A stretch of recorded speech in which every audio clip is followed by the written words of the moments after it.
Warning. Warning. You are about to enter the propaganda report with Brad Binkley. It's true. Warning. Warning. You are about to enter the propaganda report with Brad Binkley. That's true. You have entered the propaganda report. Warning. With You Brad are Binkley. about to enter. There's Josh Warren with the voice of the warning of the propaganda report, and you have entered the propaganda report with Brad Binkley, and we have a little bit to talk about, or a lot to talk about. Depends on what happens. Forrest Mommy in the chat. Good to see you as always. Grubinator. I was warming up, Grubinator. I like to warm up before shows, and I do. I have a series of steps I go through, and I have you in mind. You got to react, and you got to be ready, and always think of you guys, and I appreciate it. Okay, so I just got, every now and then I get distracted by, there'll be like because you're getting spammed in the chats now. It's like your text message. And it's interesting. Nevertheless, Trump's stunt of the union address, predictions, UFOs, and Gavin Newsom's sincerity or lack thereof. In Atlanta yesterday, let's start with Trump's State of the Union address, or did I just say union? Union? State of the Union address. Stunt of the Union address, because that's always what it is. It's always a bunch of stunts to me. And it does, like, that's just competing stunts every single year. That's why it is a event for us to watch. And we're being told by the media, Axios in this case, that when it comes to what to expect for the State of the Union address is they expect that there's going to be some testing of Republican messaging by Trump for the upcoming midterms, throwing some messaging out there to see what works and what doesn't, so they can gauge how the public reacts, and the candidates in the midterms can determine what they... Thanks. No shit, Axios. Thanks a lot for that great insight about something that Republicans and Democrats literally do all the time. They're literally always testing messaging. All the time. Gavin Newsom was doing it here in Atlanta yesterday. That's what they do. Thank you for that great insight presented as breaking news.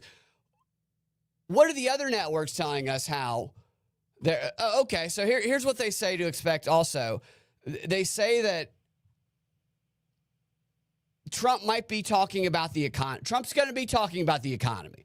That's what... Thank you, Barry Weiss of CBS News, for this insightful piece of information, this breaking news.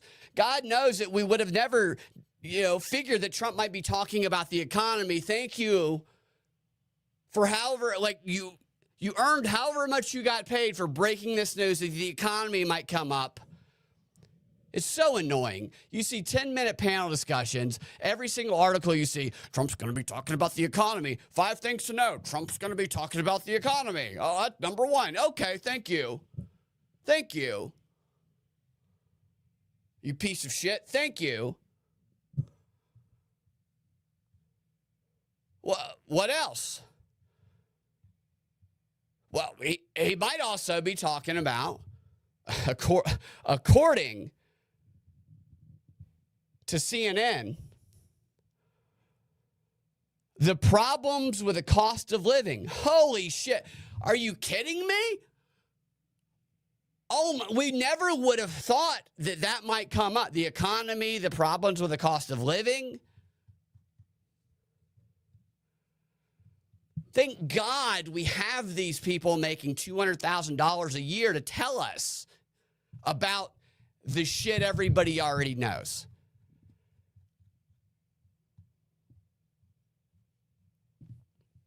It's just like Axios, MSNBC, every single art. 5 things. What are we, toddlers here? What would be strange if it was like, what to expect from the State of the Union address. Trump is going to talk about the injury report for the St. Louis Cardinals going into spring training. That would be breaking news. That would be surprising.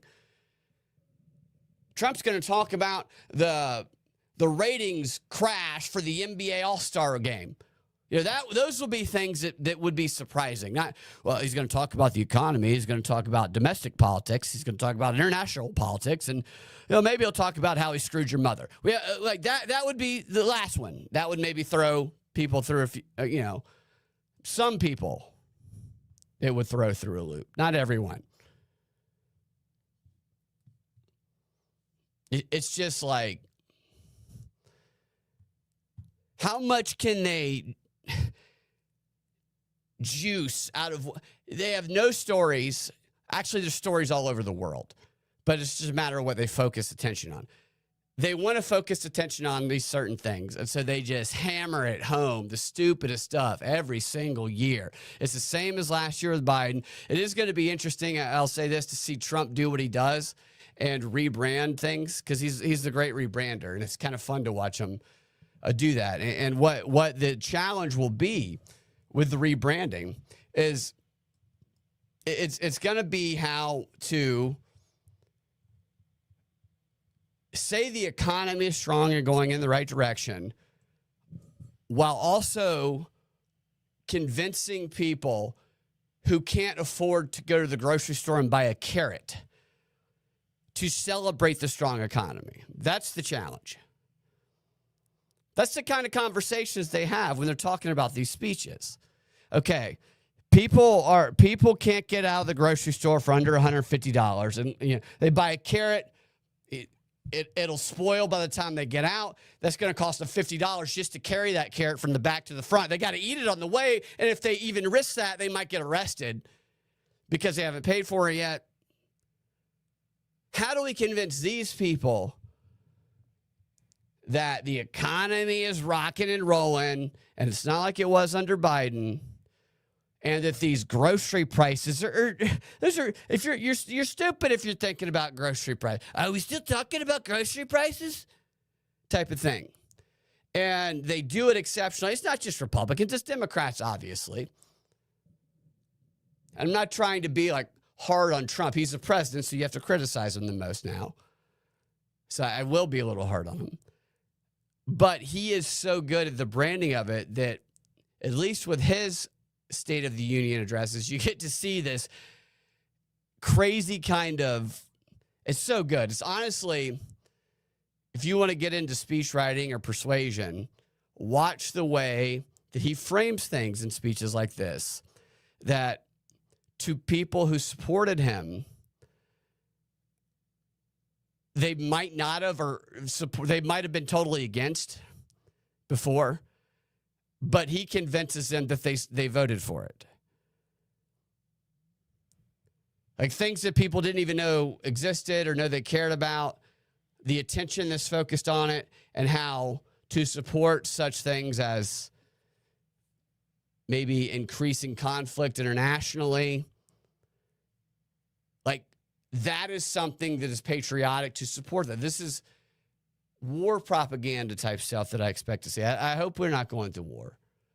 But there are signs. I think a lot of us have seen signs.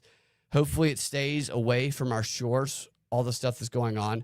But it is interesting to see people who were very enthusiastically supporting Trump when he was delivering the messaging of, I'm not going to get us into any more foreign wars, which he's done a decent job of that comparatively, but also hasn't really upheld that promise completely. Just depends on your perspective of that.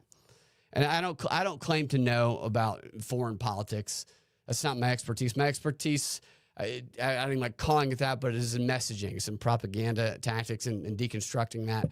And you see these patterns, and it is interesting to see how, since he's been president, and this is probably the most I've seen this since I've been doing radio and covering propaganda and topics like this,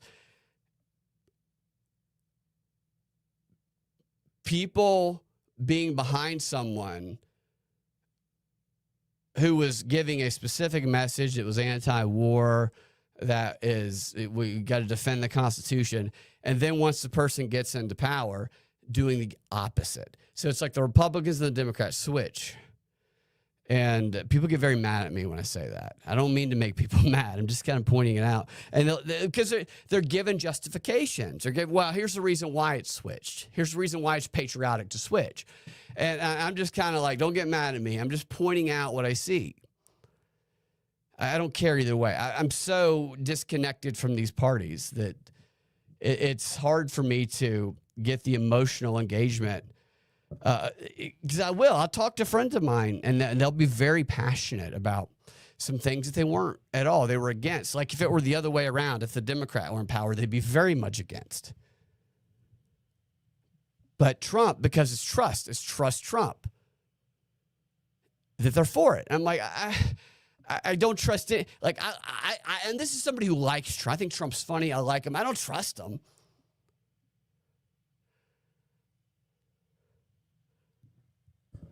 Look at that. I've already veered off subject by like 18 miles on that. It's just, it's very interesting to see the way that media affects us all. We weren't surrounded by this much media when we were kids. Those of us who are adults.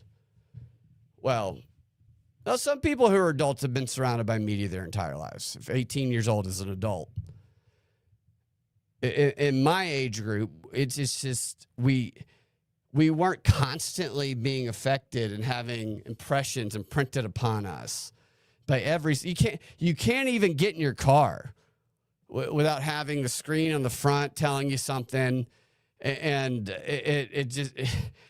Some people have TVs in there now without, you have the billboards flashing and changing. You're watching it on your TV in the living room, and then you go to the other room, there's a TV there. You pull out your phone, there's a little computer programming information there. You literally can't take a shower without having information being pumped into your mind. And it's reached a point where a lot of people that I know personally, they sleep with headphones in.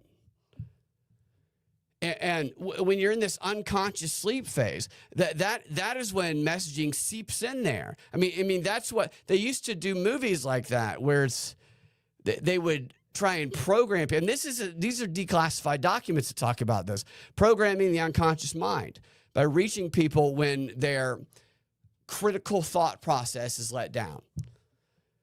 After a long, hard day, you're not thinking, you're not really analyzing everything that comes in, or maybe it's coming in from people you trust or entertainment. That's where these messages can be delivered. And I think everybody knows that. I think we've reached a point where there's been an awakening where everybody knows that. But still, I don't know that we all recognize that. Just turn on some random, like turn on Netflix and fall asleep. God knows you'll wake up cross-dressing. It's like crazy. It's good to have the internet because we connect with people, but man, I like being strong about like. It's like we have to fight against our urges to like things that are weird. If that makes any sense. It doesn't make any sense. All right. Okay, moving on. That was like 15 minutes. I never intended to do. Back to the State of the Union. So he's going to talk about ICE, obviously. What are we going to see, though? So what I always like to think about when it comes to the State of the Union is what are the stunts going to be? Are there going to be people who dress up in anti-ICE shirts? Are there going to be people who dress up in... I would love to see the competing ICE people. I'd love to see like half the progressives dress up in anti-ICE protest shirts. The people that are super pro-ICE dress up just full shield and face mask. Just go all the way in your support. And I would love to see them have a fake like clash and just very performative like all of this is. Maybe there'll be a ripping of the Constitution. Maybe there'll be a symbolic color that some blocks of Congress wear to oppose Trump. There'll be heckles. There'll be people walking out. There'll be human props that are used. There's always human props used on both sides. It's crazy. I mean, it's unfortunate because even if they are genuine and their affection for these people who have gone through hardships, and they want to celebrate them. It no longer appears that way ever, because it's in the context of this political showmanship and brinksmanship that, regardless, makes these people look like, unfortunately, human props. Let's bring the kid with brain cancer in and dress him up like a police officer, the 13-year-old. Yeah, okay, the right's going to celebrate that. The left's going to not. Like, how can you not stand up and clap for that? Well, for me, honestly, I hope the kid's okay, but I look at it and I'm like, I guess it makes the kid happy that he's getting the attention. He's being used as a prop. On the other side, they bring in the victims of whatever.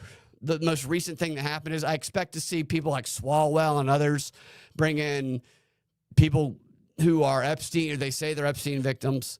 I always say that because some of them are just 80-year-old women who would have been 45 at the time. So I have a hard time calling them sex trafficking victims. I don't, it's just nothing but activism showcasing to try and get the other side and get the best media attention and prevent anybody from thinking and having a discussion about anything. None of it is intended to spark a discussion. It's all intended to spark division, taking the side of those who you align with against those you hate, regardless of how disgusting those on your side might be. That's the thing, though. When you divide things into either or, all of these people versus all of those people, and the most binding part of the side you're on is the fact that you all hate the other side. Well, there's going to be some creeps and douchebags and criminals on your side when that happens. When you're so focused on what you hate about the other side, you're not even focusing on the douchebag creeps on your side. And there's douchebag creeps on all sides. Nothing highlights this more than the State of the Union address to me. The way people stand up and sit down and shout and scream and very performatively tear things. And it's just go fold up and suck yourself off. It's so stupid. It's funny, but if it were a fictional, comedy, then I'd be like, yeah, let's watch the State of the Union episode, whatever. It's hilarious. But there's a number of people in this country who take it seriously. And I think nobody should take it seriously. I think nobody should take any of it seriously. Then we can all together enjoy it. But since people take it seriously, people hear it, they go, it's just like, come on, dude. I mean, this is WWE. Yeah, I'm still up here. Thank you. That's what we do at the studios.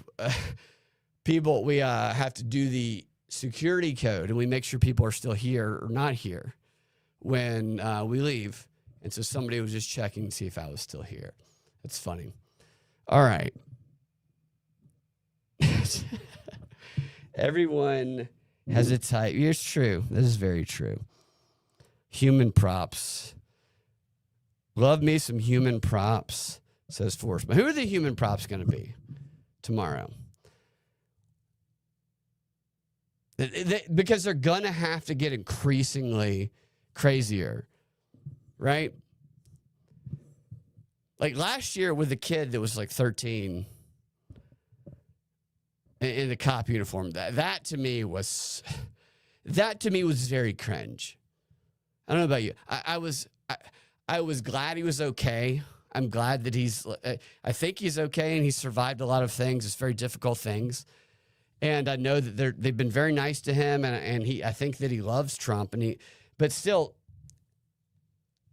it's still very. You bring someone out like that, it's just like, because you know what you're also doing, and maybe he's okay with this, is you're making Democrats and people on the left, you're making them strongly dislike, if not hate, that kid, and that's unfortunate. Maybe this kid learns that trolling and being divisive is good, but like I see somebody like that, and I'm just like, man, can't we just help a sick kid without it being politically divisive?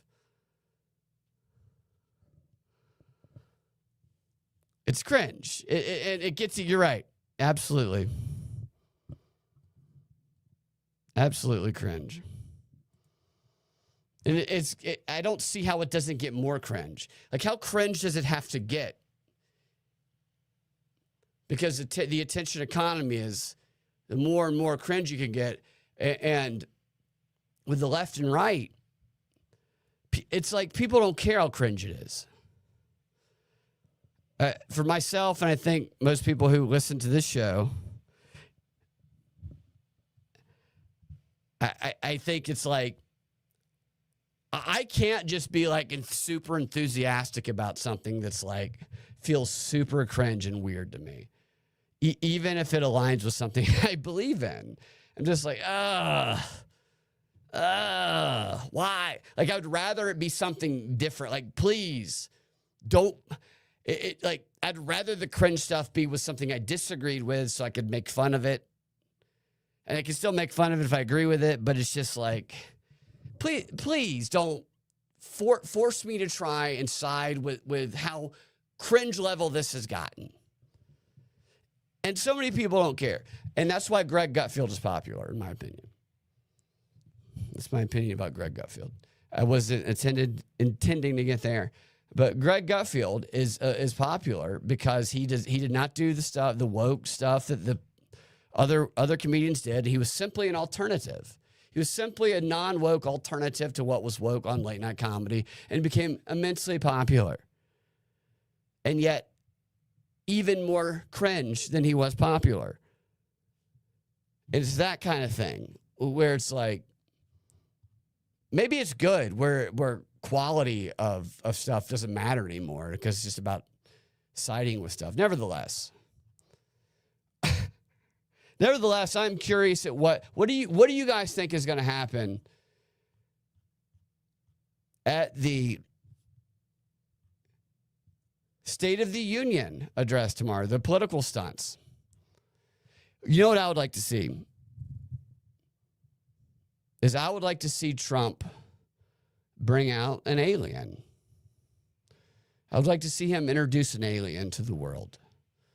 And we're going to talk about this in a moment. His UFO statement, but wouldn't that be something unifying to bring out an actual alien?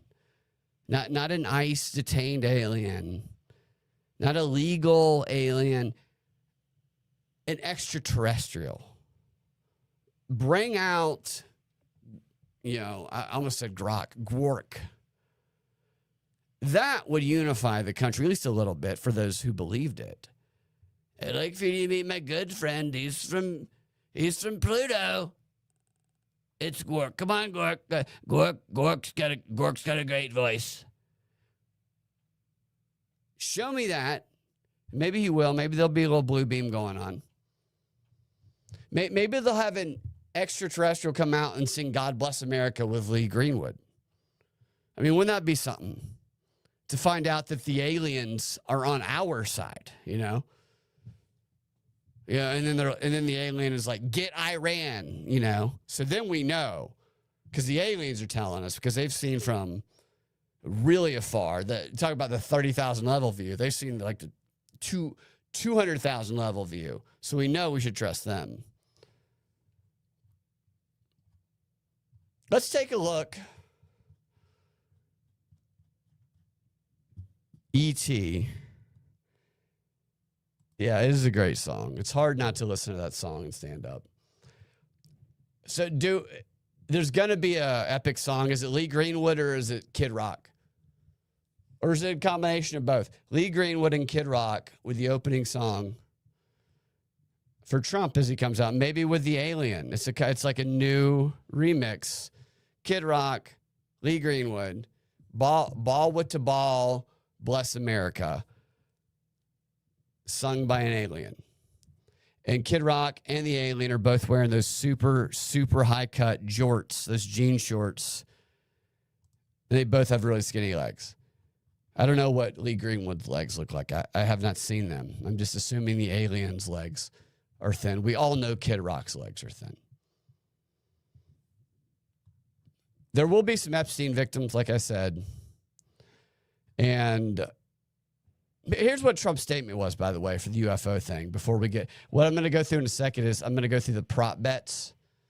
There's a lot of prop bets. You can make a lot of money on the State of the Union. You know, you can make a whole lot of money as a speechwriter. And Trump and the speechwriter can make a ton of money because there's a lot of prop bets on what Trump is going to say and how many times he's going to say it. Which is just so crazy that that's like a thing. Before that, though, here's what Trump's statement was on UFOs recently. He said, based on tremendous interest shown, I will be directing the Secretary of War and other relevant departments and agencies to begin the process of identifying and releasing government files related to alien and extraterrestrial life, unidentified aerial phenomenon, UAP, and unidentified flying objects, UFO, and any and all other information connected to these highly complex but extremely interesting and important matters. God bless America. Will he hasn't signed anything yet. Will he do this? Or was he just responding to Obama? He wanted to one-up Obama. I think he will do this. And here's why. The Epstein files, the release of those, the 3 million recently, from one angle were a huge success. Because they made them searchable. They were never searchable before. They said, give them 3 million. They'll search them forever. And that's what's happening. 3 million documents no one person could ever search in their entire lifetime. But people will continue trying to find things like a scavenger hunt, a treasure hunt for their whole life. And everybody's obsessed with them. And why not release some alien files on top of that? Probably millions of those also. One of the best favorite subjects for conspiracy theorists, especially. Put them out there, make them searchable. People will search them. There'll be the crossover. There's UFO stuff in the Epstein files. There'll be Epstein stuff in the UFO files. John Podesta is one, just to come to mind. These people are going to be connecting dots. These are the types of things that presidents do when there is a global conflict impending. Historically, is they attempt to occupy the minds of the public with domestic things and things that keep their attention away from what the big boys, the way they see themselves as, are doing internationally. And that's what this feels like. It's a little bit more difficult to do to distract the public domestically now than it was. I mean, it's more difficult now than it was 100 years ago. So now this is like a new way to do that. They flood all this information out there. Some of it's true, some of it's verifiable, some of it's damning. Most of it it's emails, rumors, unverifiable, but it gives everybody something that satisfies their confirmation bias, and it keeps people divided and keeps them just searching more and more. Every single day, there's a new story about what's been discovered, the latest new discovery. Every single day. And so people's perception of the outcome of all of the Epstein files is determined based on whatever influencer or news source does whatever specific search and finds whatever thing they were looking for, regardless of if it's corroborated, and it becomes truth. And the same thing will happen with aliens. So I say he's probably going to do that. And people will love it, and I'll search it. I will search it too. It's so much more fun than all the other stuff. Believe me, searching aliens is going to be so much more fun than searching Epstein. And every alien file you search is like turns out the aliens are pedophiles too, then that would be a problem. That would just make it even darker.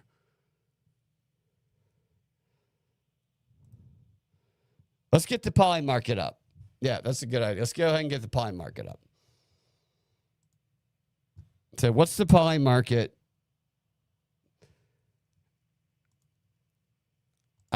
So I want to get y'all's thoughts on what are you guys going to bet on this? Hold on a second. It's all about what Trump's going to say, though. I think there should be some bets on stunts also. All right. You guys see that?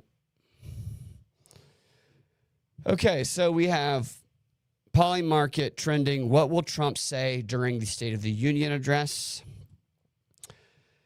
American 25 or more times.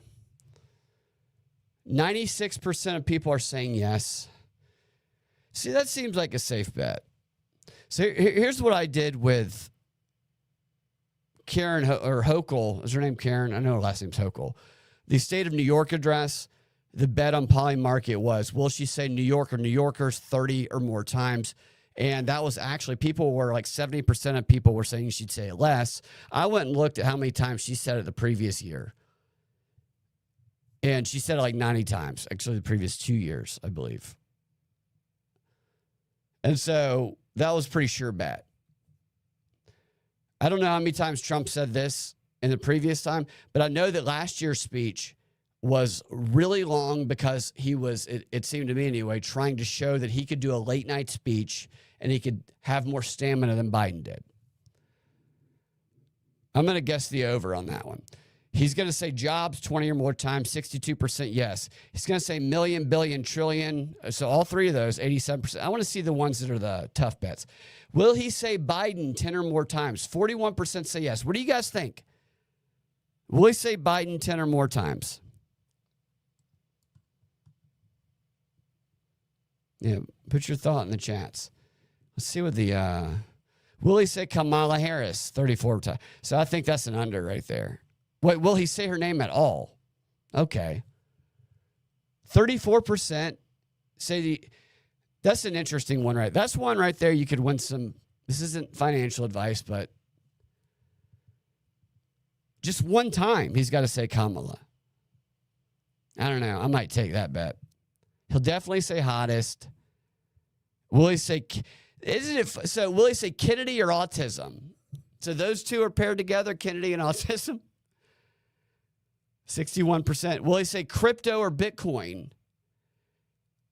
Wait, only 25% of people think he'll say Bitcoin or crypto. I don't know. That seems like a good bet.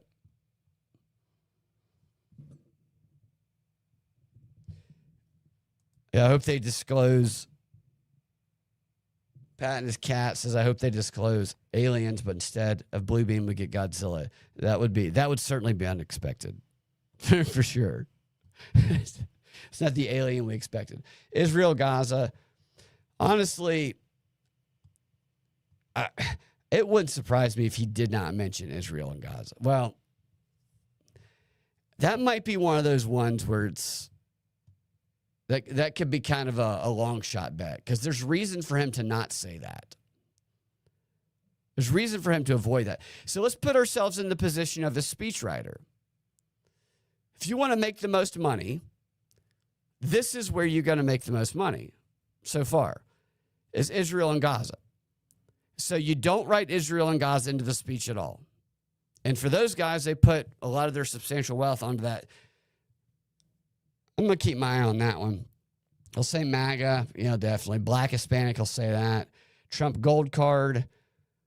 The State of the Union is strong. So 34% say that he will say that, which means that's a higher profit bet. Epstein, will he say Epstein? I'm going to say no. I'm going to agree with that one. Mr. Speaker, egg. Why would he say egg? What's the egg reference? Do you guys know? I don't understand the egg reference. Scam, hoax, coal. Yeah, he'll say that. Look how many words are better. Just so much money. I mean, this is an entire speech right here. No, no, no 3 times. So that's going to be him reacting to the crowd, probably. Yeah, I might even buy in on that one.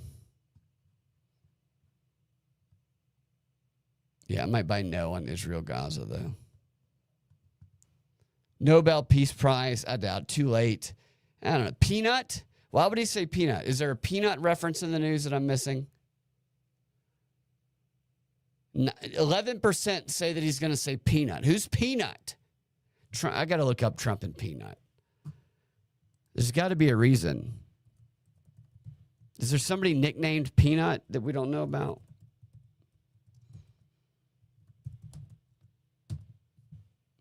Trump fired Peanut the squirrel. We're talking about Peanut the squirrel. Remember, Peanut the squirrel got killed, taken from its owner and killed a few years ago. I'm going to say he doesn't bring up Peanut. Be weird if he did. Cookie. Who's Cookie? IQ, steroid. These are all words that people are betting on. Fentanyl. They're betting on Olympics. They'll definitely bring up Olympics. Supreme Court, nuclear. Get that out of there.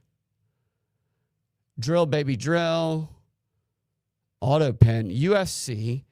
He might bring up UFC because of that fight last weekend. He might bring up Sean Strickland because Sean Strickland supports him. So I would say he probably will bring that up. Nah, fake news, I'm going to say no. Hockey, yes. So these are the prop bets. These are the prop bets. I told you guys where I think, like I said, not financial advice, but I might put a little money on him not saying Israel and Gaza because everybody probably expects him to. What do you guys think? Yeah, will he apologize? Yeah, no, I doubt he'll apologize to anybody. That's one thing he doesn't do is apologize, for sure. Politicians don't really apologize. It's like against their code.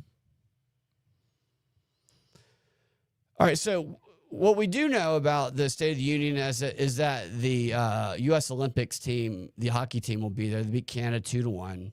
I don't care about the Winter Olympics really, but they tried to make that a big thing in the news. And what they did was, it's like the dudes are coming to the State of the Union because Trump invited them. But the women, because they also beat Canada, I think also 2-1, they are not coming to the State of the Union. And they're trying to make this a controversy. I don't know if it's truly the controversy they're trying to make it.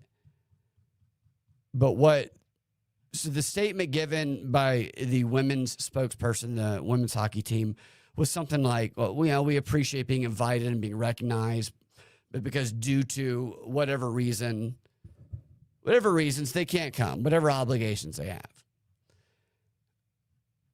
But that was turned into something else by, let me find this woman's name. Actually, before we see the way she characterized it, this is what, you guys probably saw the video of Kash Patel pounding it, but Kash Patel is just the worst person to have in front of the camera. Just get Kash Patel out in front of the camera.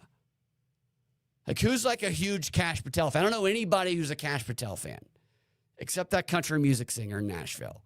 It's the only one. Maybe his mother.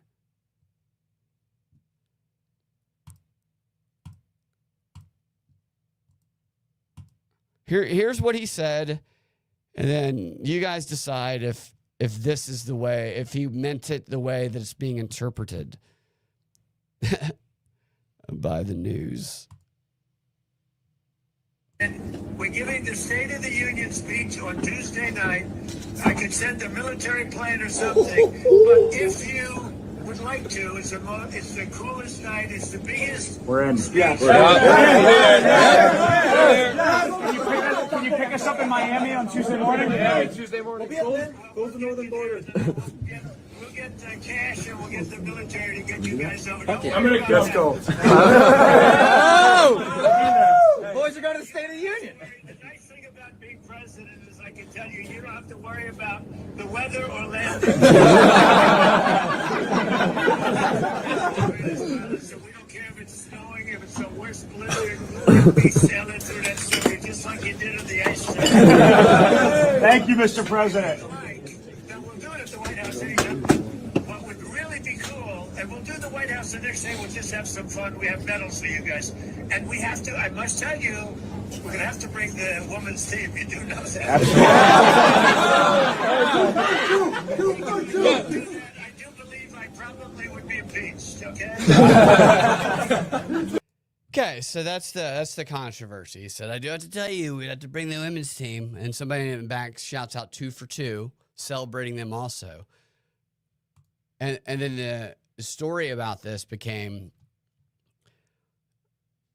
after the official response where the women said they're not going, it became,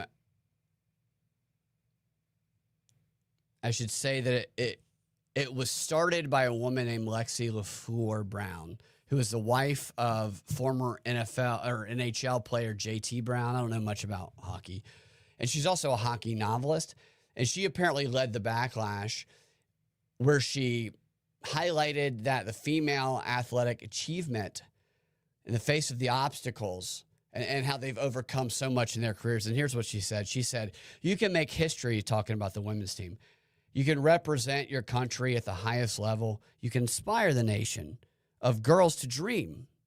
And they will still laugh in your face. She posted this on social media. She then went on to say that every woman knows this feeling, and it's why we persist as women. Keep laughing while women's hockey is one of the fastest growing sports globally. It didn't come off to me like Trump was trying to bash women's hockey, in my opinion. It came off to me like he was saying, hey, guys, the chicks are going to be there too. Aren't you happy the chicks are going to be there? Is what it came off to for me. I don't, maybe I could be interpreting that wrong. But the way the guys reacted, they seemed to be like 2 for 2 celebrating it. And then the story became he's bashing the women. I don't know that he's bashing the women. He's making a joke to some guys that won about how the chicks are going to be there too because they also won. But they're not going. I don't know if why they're going probably has nothing to do with any of this, but this became the reason in the story, so then that makes it like a gender war. Because everything has to be some sort of identity fight in the news. Racial, gender, whatever. It always has to be presented like that, even if it's not there. Because they need conflict. And I sure hope that this woman's presentation of this is not why some chicks who won the gold medal might not want to go to the White House. They don't want to go. I don't care if I didn't like the president or liked him. I wouldn't care. I would go just to go because it'd be cool. If I didn't like the president, I'd go and I'd probably mess with him. If I liked him, I'd go and I'd be like, oh, it's good to see this president I liked. Who cares? Why does everybody have to hate all the time? Everybody's got to be so mad about everything all the time. It's so stupid.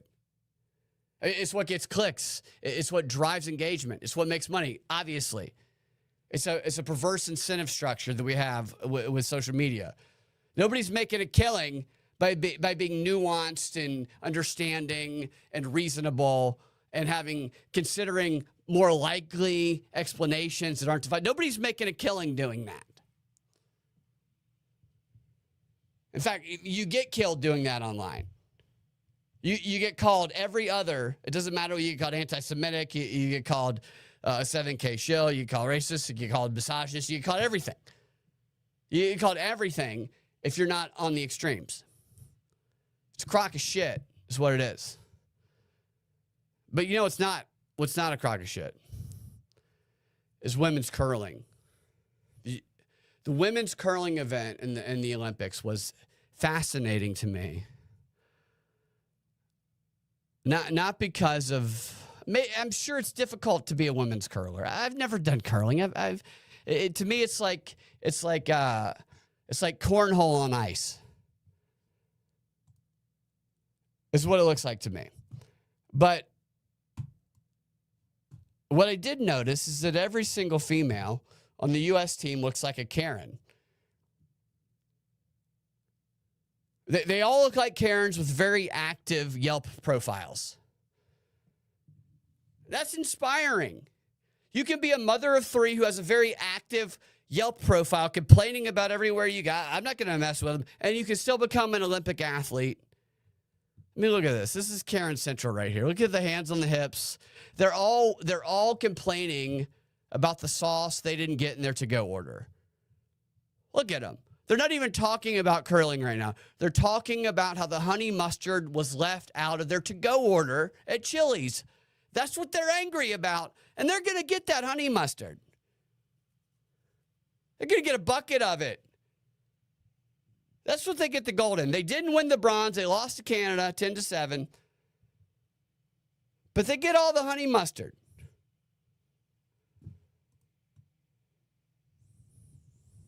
Hey, what's up, Talon?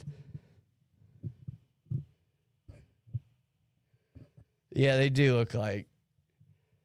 I mean, they're pretty, very pretty. They're very pretty, but they're all PTA. They're all going to every PTA meeting.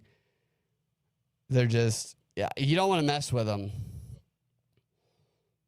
You don't want to mess. You don't want to mess with these chicks at all.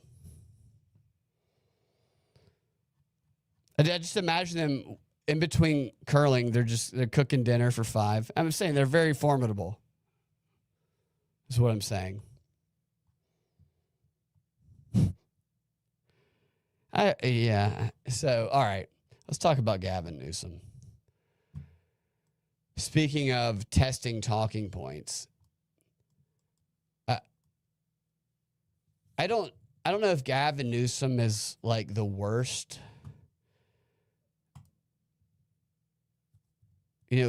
example. It's like the example of what's wrong with America, or the example of hope in America, that anybody can do anything.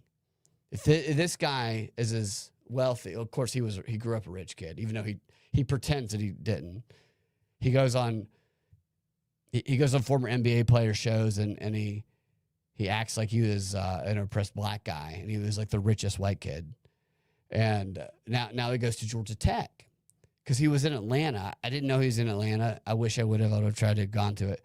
But Gavin was in Atlanta last night and he was speaking at an event at Georgia State University. It was a launch of his memoir called Young Man in a Hurry.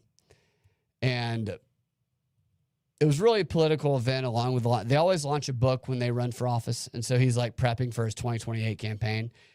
Testing talking points is what he's doing. And he spoke in front of a predominantly African-American crowd. And next to him on stage was the mayor of Atlanta. What's the guy's name? He went to Georgia Tech. I like that guy. Mayor Dickens. So Mayor Dickens was there with him, kind of moderating or asking him questions. And he had just endorsed Keisha Lance Bottoms for governor, which why does that matter? Why does the governor of another state endorsing a governor? That's just, is that a thing? Like, I can endorse somebody. Does it matter about that? I saw this political show in front of this audience. And Newsom is there, and Newsom is testing talking points that were selected. He didn't just go off the cuff here. Okay, what Newsom was doing last night was not off the cuff. And people get onto him about what he said. The problem with what he said is less the words he said and more the insincerity that he presented it with. Because people talking to people and talking about SAT scores or a level of intelligence they have and saying I'm like you, my SAT was this, that is not necessarily an insincere thing to say. But when you're saying it so insincerely as he is, and so condescendingly almost, that's when it can, I think, would get insulting.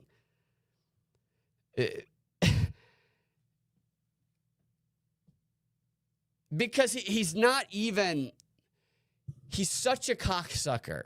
And if anybody who looks into his past, he switches, it doesn't matter the crowd in front, he becomes a chameleon, he's a chameleon, and he's not genuine about anything that he does.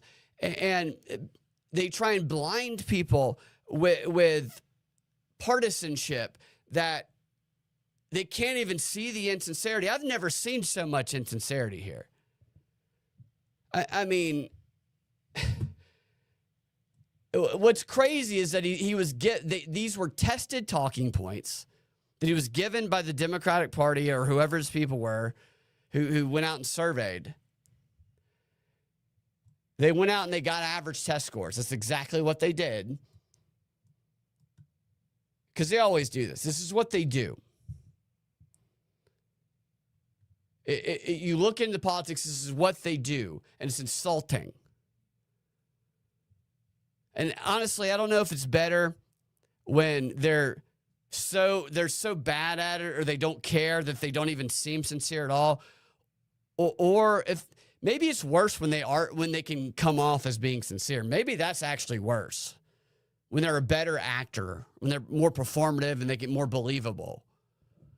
But what's crazy is that Gavin Newsom still seems to be the guy kind of in the front running position. I mean, the guy could fold up and suck his own dick and framed in the right way. They'd be like, get your own protein from your own dick. And it's like, well, yeah, self-sufficiency. It's like, what this guy is such trash. And he's still peddled out there.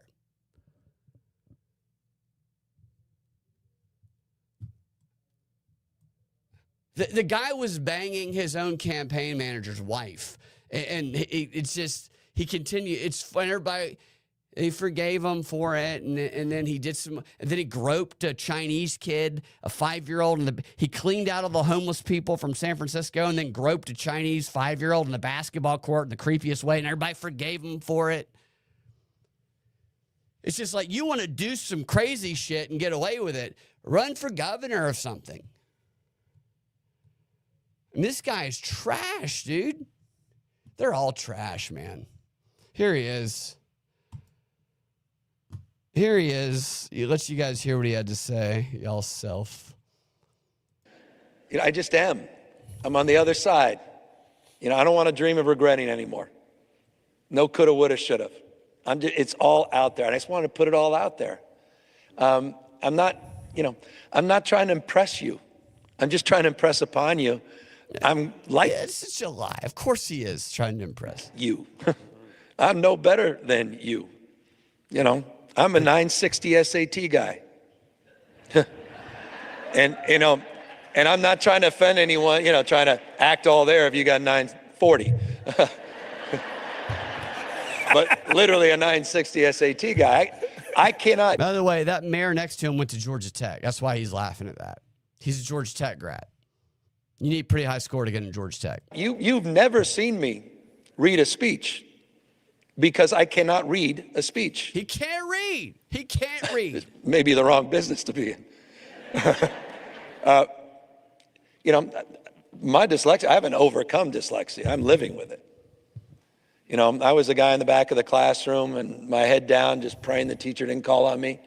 I went through, I think I lost count of how many schools I had to go to. And, I'm sure that's why. I'll never forget. I'll never, ever forget. My mom's choice was never to label me. She just had to struggle with me. Poor I walked in, I'll never forget this. Poor mom. It was probably 8th or 9th grade, walking home, got home early. My mom was always working, so, I'm cooking, literally lived on Stouffer's lasagna, macaroni and cheese. I got finished, 2 pots of macaroni and cheese and got bored. And I went upstairs, and there was a file cabinet open, and it said Gavin. In fact, she had a weird name, Gavinsky. That was like my nickname. And I opened it up, and it was all of these reports from the doctors. And I never realized I was going after school 3 days a week. I didn't know what for. And it was all around. It was the lisp and the reading, the B's and the R's were backwards, spelling witch, W-I-C-H, the whole. And I'm like, what is this? And that's when I learned I had, quote unquote, dyslexia. My mom was furious. All right. So his mom, so he's telling his, his story about why he's just like them in the crowd. Because he was obviously, he grew up very wealthy and rich. He's a white guy. So there has to be an angle there as to why he's just like them. And it's dyslexia. So he can't even read things. Which there's plenty of examples of him reading a teleprompter. His hair is perfect, as G-Talent says. G-Talent, by the way, had a very funny comment a moment ago. He said that the way those bitches sweep the ice is awesome. Super future housewife. Exactly. It's like a, that's right. Yeah. There's a future Karen for somebody with a curling competition. But you can look over here at Newsom while he's saying all this. Let's just real quick. This is Newsom. I can make that bigger. This is Gavin Newsom featured. I think he's the one. I think he's the one in the gray, I believe. Or is he the one in the white? I think he's the one in the gray. But it's Gavin Newsom with Paul Mohan Andrew Getty, Bill Getty, posing for a, quote, Children of the Rich feature that ran in San Francisco Chronicle December 12th, 1991.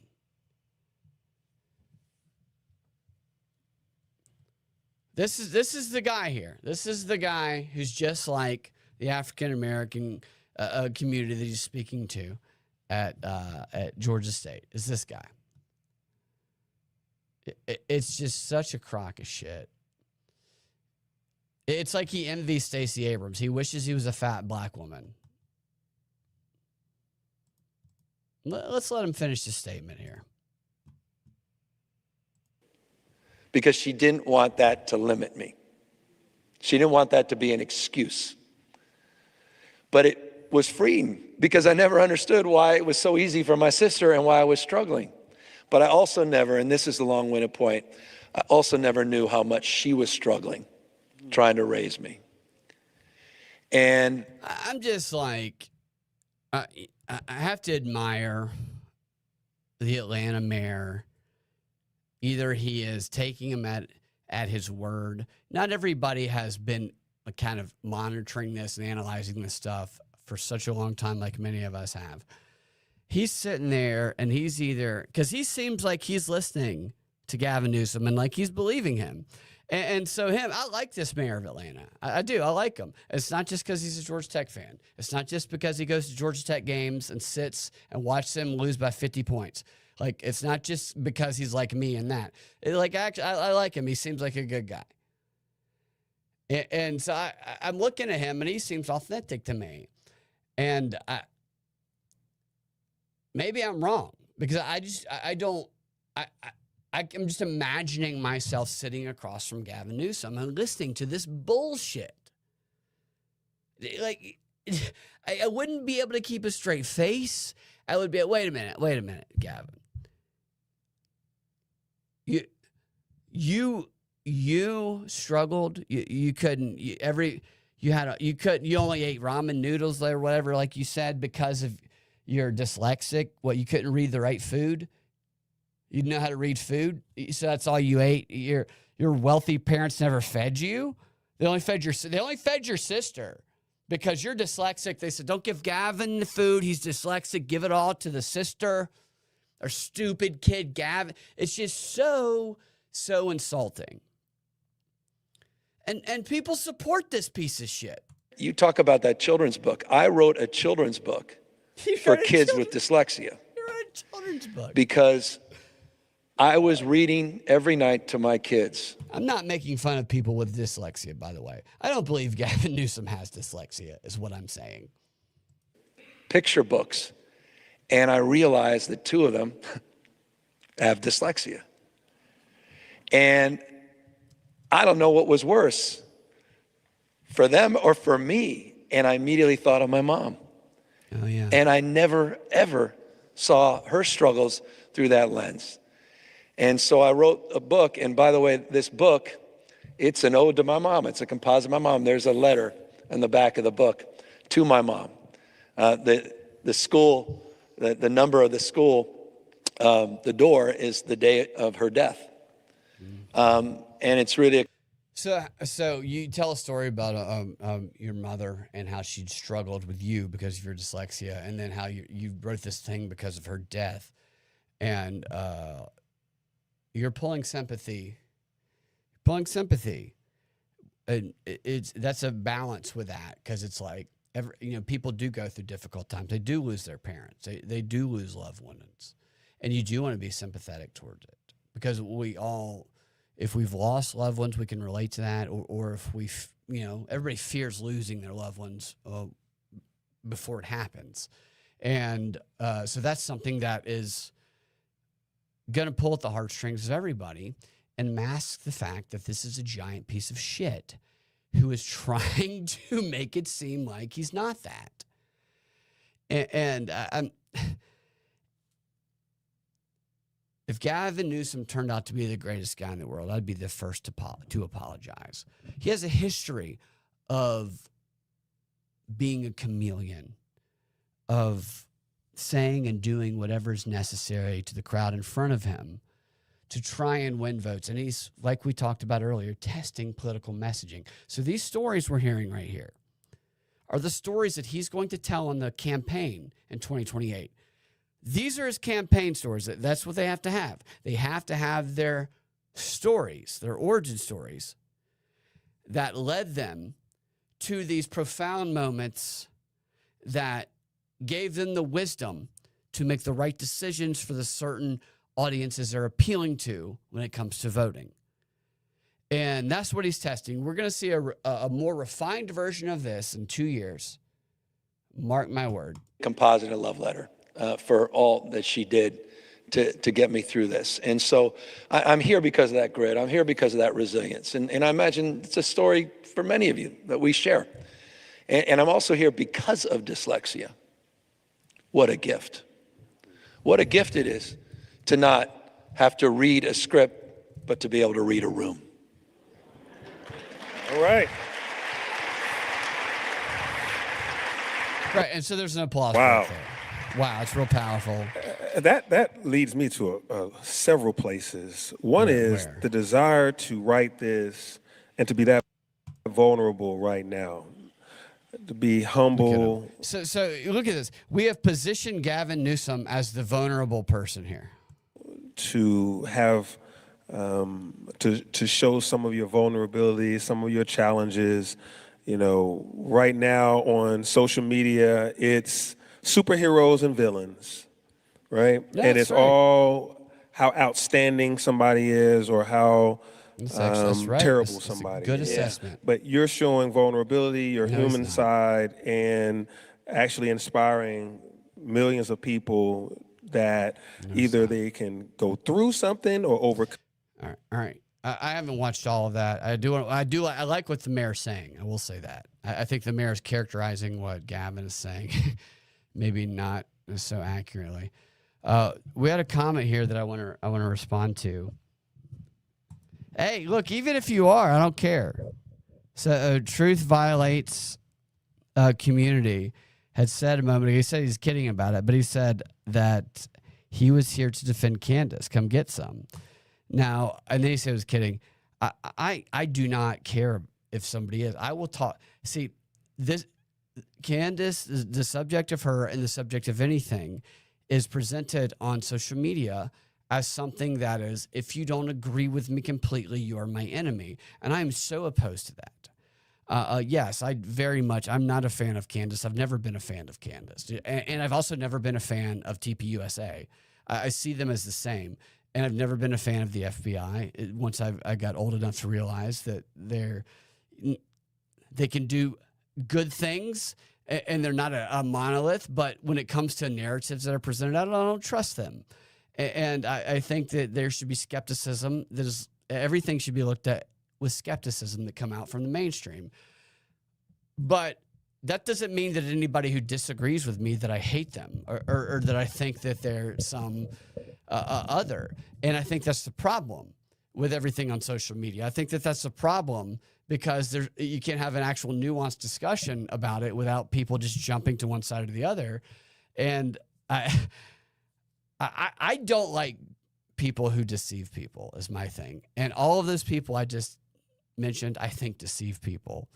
And so that's why I've gotten frustrated and animated, not about what one side or the other, because I don't care about the outcome of the whole Charlie Kirk investigation. I don't care who the evidence ultimately points to. And I don't think that we know, based on what we've been told, where exactly that evidence is going to point. I just care about it being evidence-backed and shown transparently. If the way that I was leaning was wrong one way or another, I don't care. I will happily say so and so was right. I don't care about being right. I just care. I just see propagandists on either side of any argument co-opting points of views that are popular and emotionally based and getting people to just enthusiastically hate the other with them. And then without, I think, most people's awareness of when it comes to those who support these points of view, saying things that most of those people probably wouldn't actually go along with if they were aware. I've watched like all of the I watch all of these propagandists. I do. It's like it's taxing sometimes, but I listen to it all the time because that's what I do. Like I'm in the car, I'm at the gym, I listen to music, but I'm also just listening to the talking points because all these people have to be sensational. Like almost none of them are genuine, and obviously because they're not going to get attention that way. And so like. My whole thing is like, I just want to talk about stuff with people. I don't want to yell at anybody or get mad at anybody. I don't care if people disagree with me. I'll make fun of everybody. I don't care. I'll make fun of myself. I'll make fun of everybody. Who cares? Who cares? We're on a planet spinning around the universe. We don't even know why we're here. You see how I took that? I just leaped that to like, just jumped to the TPUSA is a mind war. Yeah, TPUSA is crazy. I agree with that.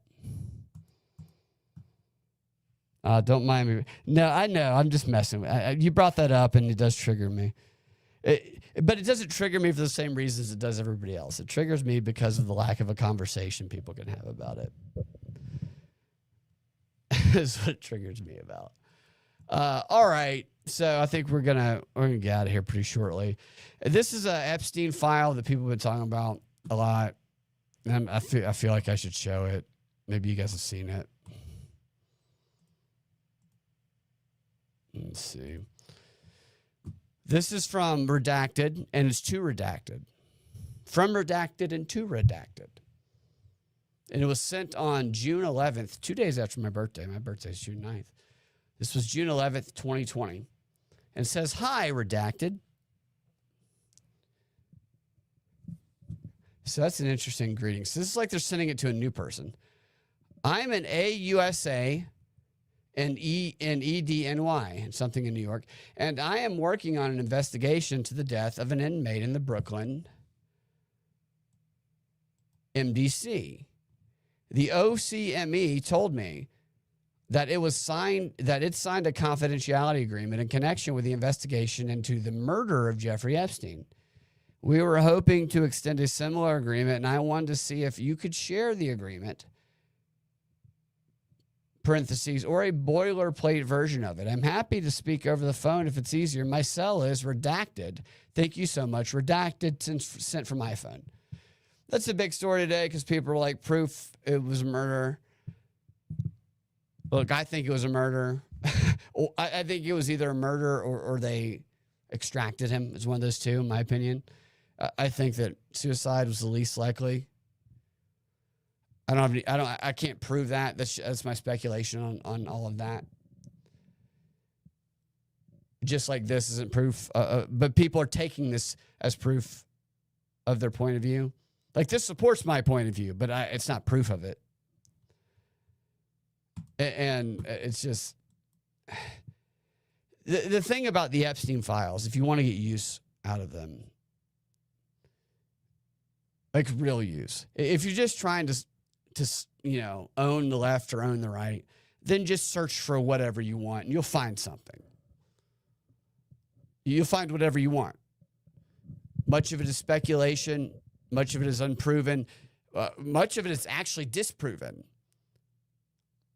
Because I know for a fact there's stuff in there that came out 8 years ago. I've been covering this stuff for almost 10 years. And there's stuff that came out that were lawsuits brought by a guy who wasn't even a lawyer, who had a history of trying to make money off of attacking people he didn't like politically. I can't remember the guy's name. And he would do so by getting people to pretend to be victims of rape. And so there's stuff like that even... Like the one I'm thinking about is the one where it's like this Epstein and Trump got together and raped a 13-year-old. This one, even by the left media outlets, even they, years ago, disproved this one because it was just, the guy wasn't even a lawyer who brought it.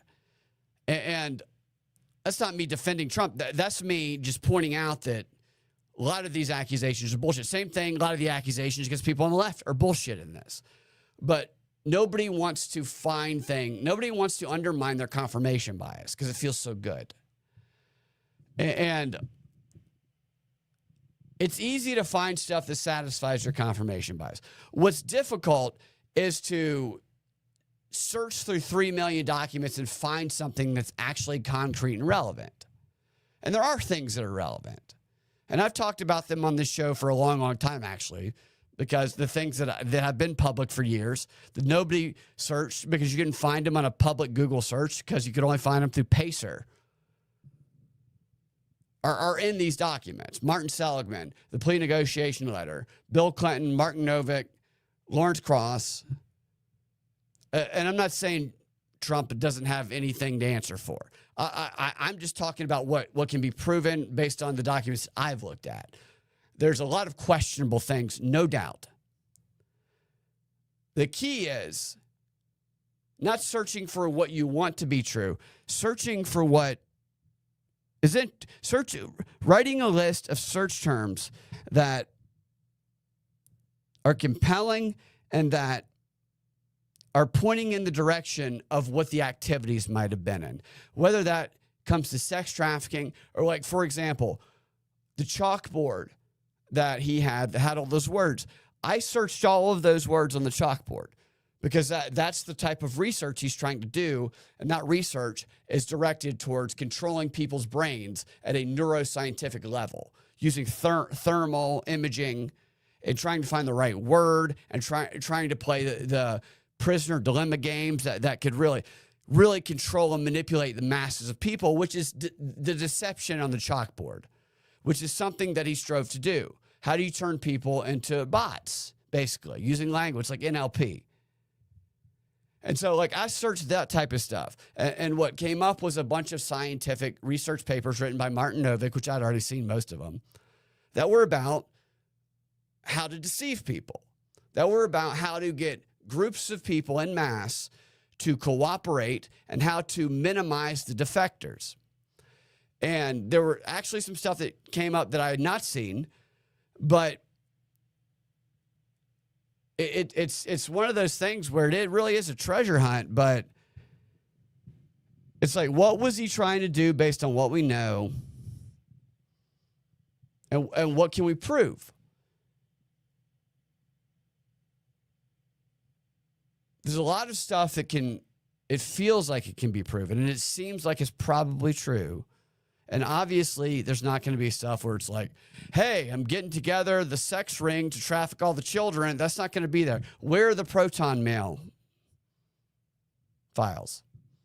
I searched Proton Mail. What came up was like a bunch of people saying, hey, Jeffrey, you need to use Proton Mail because that's the most secure. Anything Jeffrey Epstein put out especially after 2017 on Gmail, he knew was being watched. So where's the Proton Mail stuff? Where's the Signal stuff? Where's the AOL mail, for crying out loud? How many email addresses do you guys have? He had the same number. He's a boomer. He's a lot older than all of us. We got the Gmails.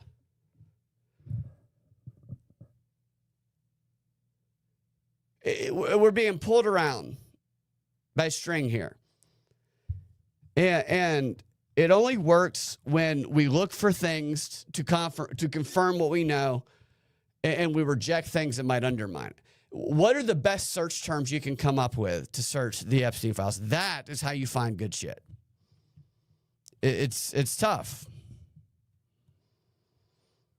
And you said, muddy the waters there. They like that. That's a tactic. There's a book called Propaganda Techniques in World War, written by Harold Laswell. It was written in like 1925, after World War I. And it might have been later than that. It was after World War I. And he talks about this tactic. He talks about if it reaches a point where information that you want to cover up can no longer be covered up because the public is onto it, you need to control the release of it. And what you do, and he talked about Churchill doing this, you need to release it in a flood. You flood the zone, and now I know they attribute this to Russia nowadays. This is a 100-year-old tactic that has been written about. You flood the zone with a bunch of stuff that is, some of it's true, some of it's rumor, some of it's just a tip line. I mean, half the stuff is tip line. We could call in a tip today and make up a crazy thing about some weird sex thing that happened, and we'd be in the next Epstein file dump because the tip lines are in there. And they flood that stuff because it gives people stuff to just go through that buries the stuff that's legitimate or the stuff that should be pursued. Now, there has been good stuff. Like we found out, obviously, I think the most revealing thing we found out was that Les Wexner was a victim. I thought that he was maybe involved, but this guy, this Victorious, he was a victim the whole time. I had no idea, the poor guy. The poor guy, it took him 30 years to realize Epstein had been stealing his billions of dollars. The poor guy is a victim. Hashtag Les Wexner. He was a victim. Of course they're going to say that because you can't, the dead man can't contradict that. But it is good that stuff like that comes out. Bill Clinton's going to be questioned allegedly on Friday. And I've told you guys what he should be asked. He should be asked about that plea negotiation letter because that's one of the few provable things that nobody can deny that's in there. Look for the things that nobody can deny. Anything that is left up to speculation, yes, you can have our moral judgments about people. But if we're talking about proof, if we're talking about things that can be used to get people who have committed crimes, then we need to seep through the things that satisfy the confirmation bias that are more rumor and find the things that are more damning because there is stuff that's in there. The reason all that other shit is there is to bury it. And people are going to be looking through these files for the rest of their lives. It's so easy. I was talking to my friend Bob. Maybe he's listening right now. We got to talking and we just both in our conversation got lost for an hour and a half just searching random things in these files. And it's like, whoa, it's been an hour and a half. What have we found? I'm not saying it's a waste of time. I'm saying it's easy to waste time without a strategy. And that's the whole goal. They used to not let these files be searchable. They used to be individual images that nobody could search. You had to read each individual image, or you had to find a program to convert them to PDF, and then it'd be kind of searchable. These are intentionally searchable to send us on these treasure hunts. That doesn't mean we shouldn't go on them. It means we should be smart about them, in my opinion. I'm so retarded. I haven't even searched the term retarded yet. I guarantee it's all over that shit. It's all over that shit. Let's get a look at Edmund. It's too dark, the Edmund dog cam. There's Edmund right there.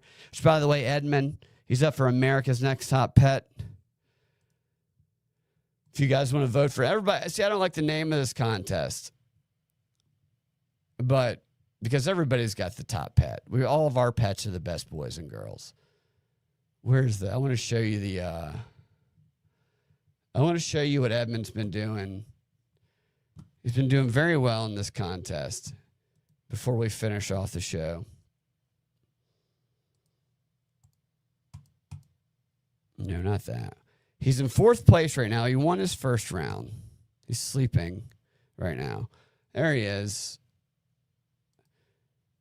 There's that guy. What is he in? 4th place right now. So if you guys want to help out Edmund, and it's also a way to help out the show, is go vote for him on America's Next Top Pet because the winner gets $10,000. And right now he's in the quarterfinals. He's in 4th place. He's got to win through this round. It's America's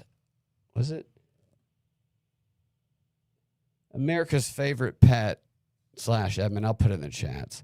They should really do a better branding with that name. It's not a good branding. But if you guys want to help out, do that. Another way you can help out the show is if you enjoy the show, you can share it with friends. You can leave a 5-star review and a comment that warms my heart. If you want to support the show financially, you can go to PayPal.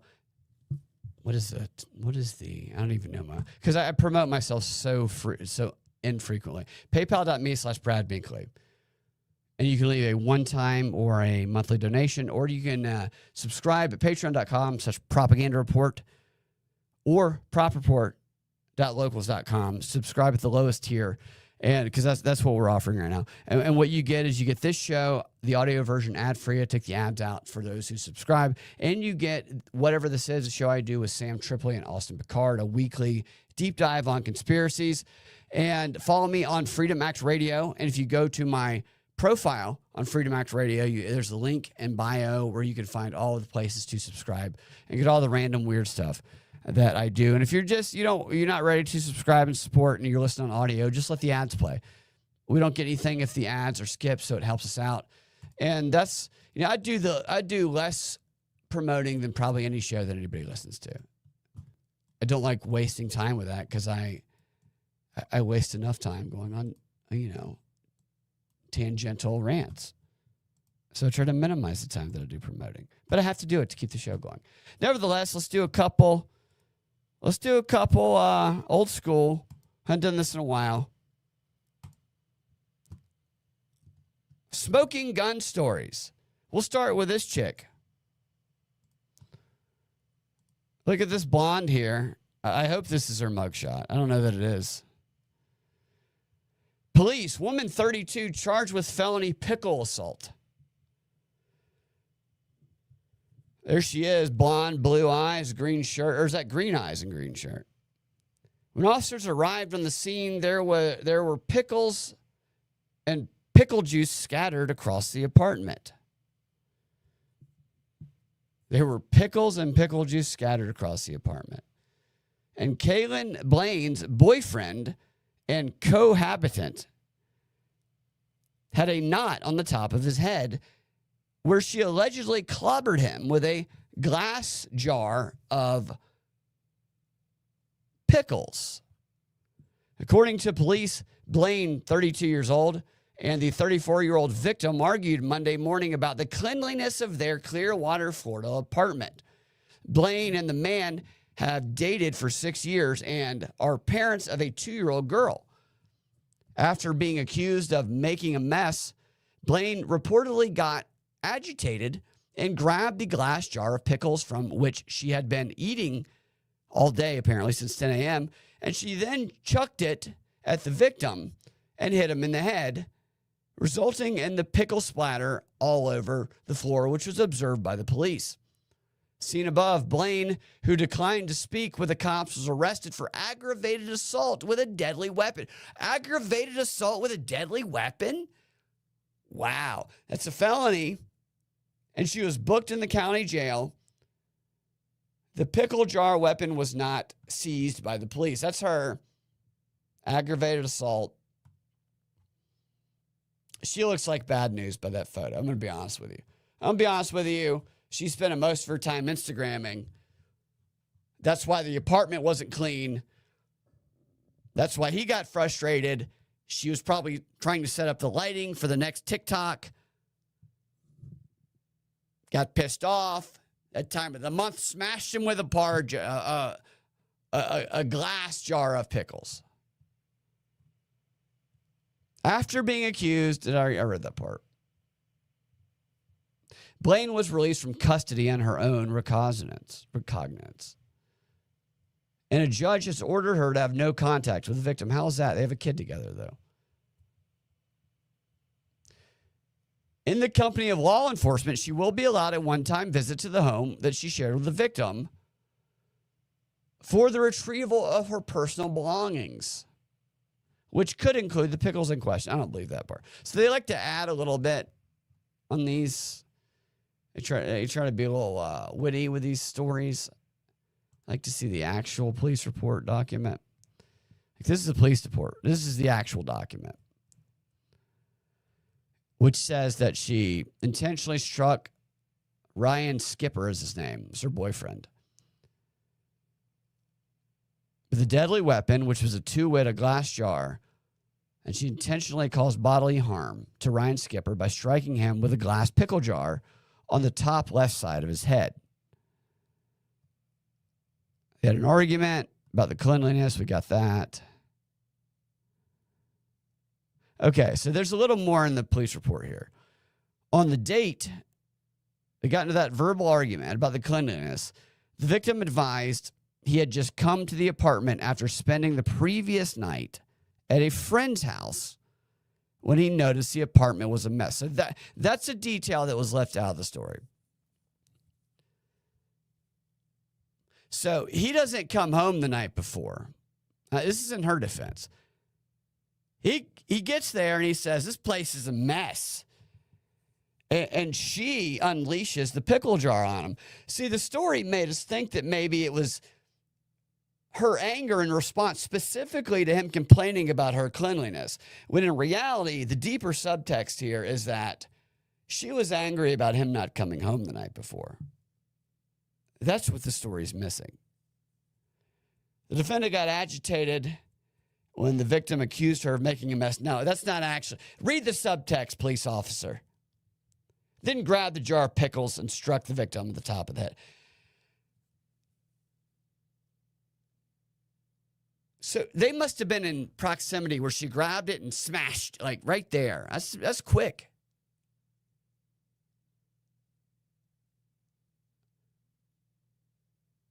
The victim had a knot on the top of the head on the left side. And there were pickles and pickle juice scattered across the apartment. Where's the kid? That's the first question. Why were the police called? Why were the police called here? How many pickle jars are smashed on dudes' heads across the country on a regular basis? Maybe not pickle jars, but jars. Dudes are dodging stuff left and so are chicks. When did he call the cops on this? He gets the bruise. Was she continuing to threaten him? That's what I wonder. It just seems like something that should have been handled inside the home. maybe I'm wrong for saying that, but he seems kind of like a pussy, to be honest with you. I mean, she seems like a bitch, but he seems like a pussy.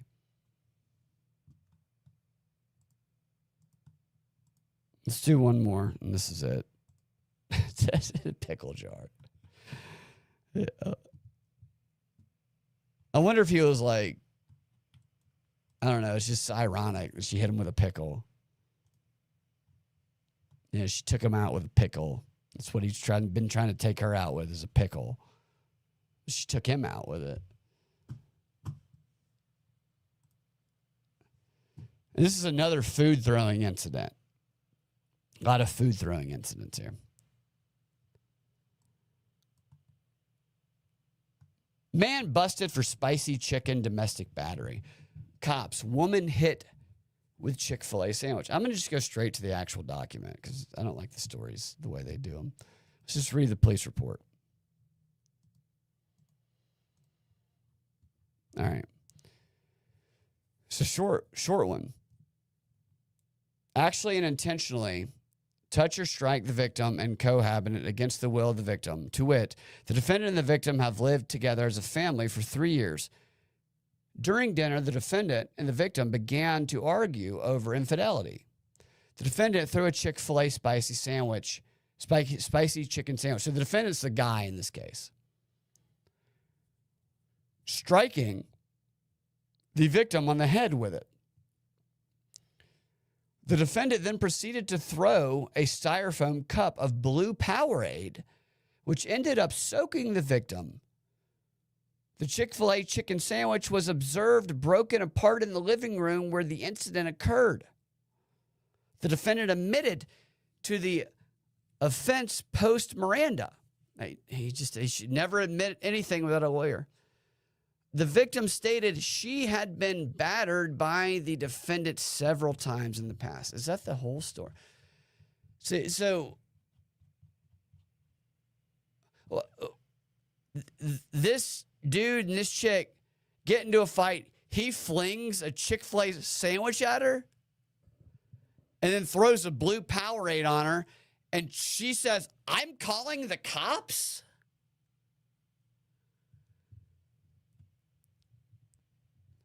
That seems like a waste of resources. Let's be honest.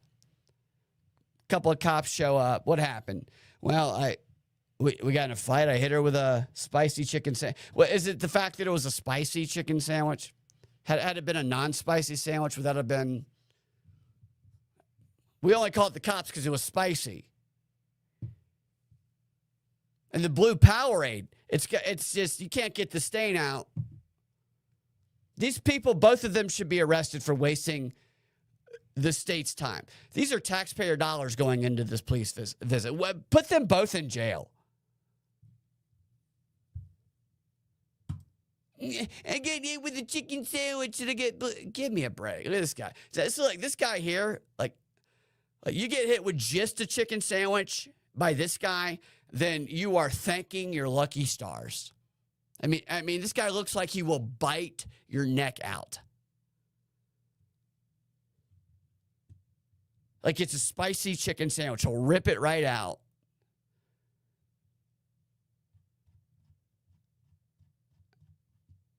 It's just, I bet they both protest. I bet they both are.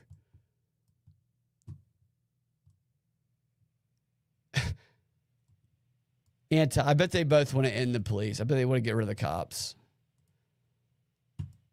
Unless a chicken sandwich is involved.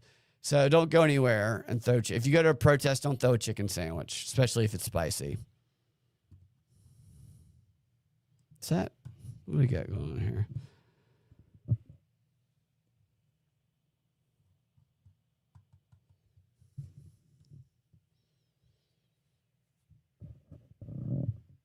What a weapon.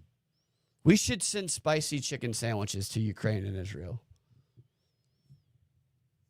That's what we should do. I think it's more affordable. I think it's like a better weapon. Spicy chicken sandwiches and pickle jars. We send them all to Ukraine and Israel, and they can defend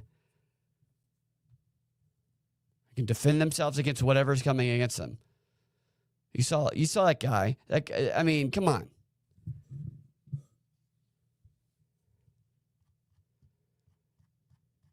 All right, guys. Propagandafight.com's website. And that's it. That's it. That's all. That's it. That's all of it. We're going to do it again tomorrow and Wednesday and Thursday also. Tomorrow we're going to do State of the Union address. We're going to do a... what are we going to do? It's been a long night. We're going to do a lot of crazy stuff, hopefully. We're just going to make fun of the address. It's going to be it's going to be... Hold on a second. Sorry. The reason I stop when I'm here is because I'm in the new studio and I hear a lot of things in the background. And so I'm trying to kind of manage what I hear in the background. I'm getting used to everything. So that's why I stop and kind of blank out for a second, because trying to figure out what's going on around me. I do like the studio, but I'm always like, whenever I go places, I have to figure out what I'm okay saying. And I try to make sure that those, I don't really care usually, but also there was just a big drill going on outside of this room. Like somebody was jackhammering something. And so it's one of those things where you would have been told beforehand that a jackhammer might happen at this period of time. Where the fuck is the... Thank you. There's Edmund. This Edmund Dog Cam. I got another lens coming in, so Edmund Dog Cam is going to be...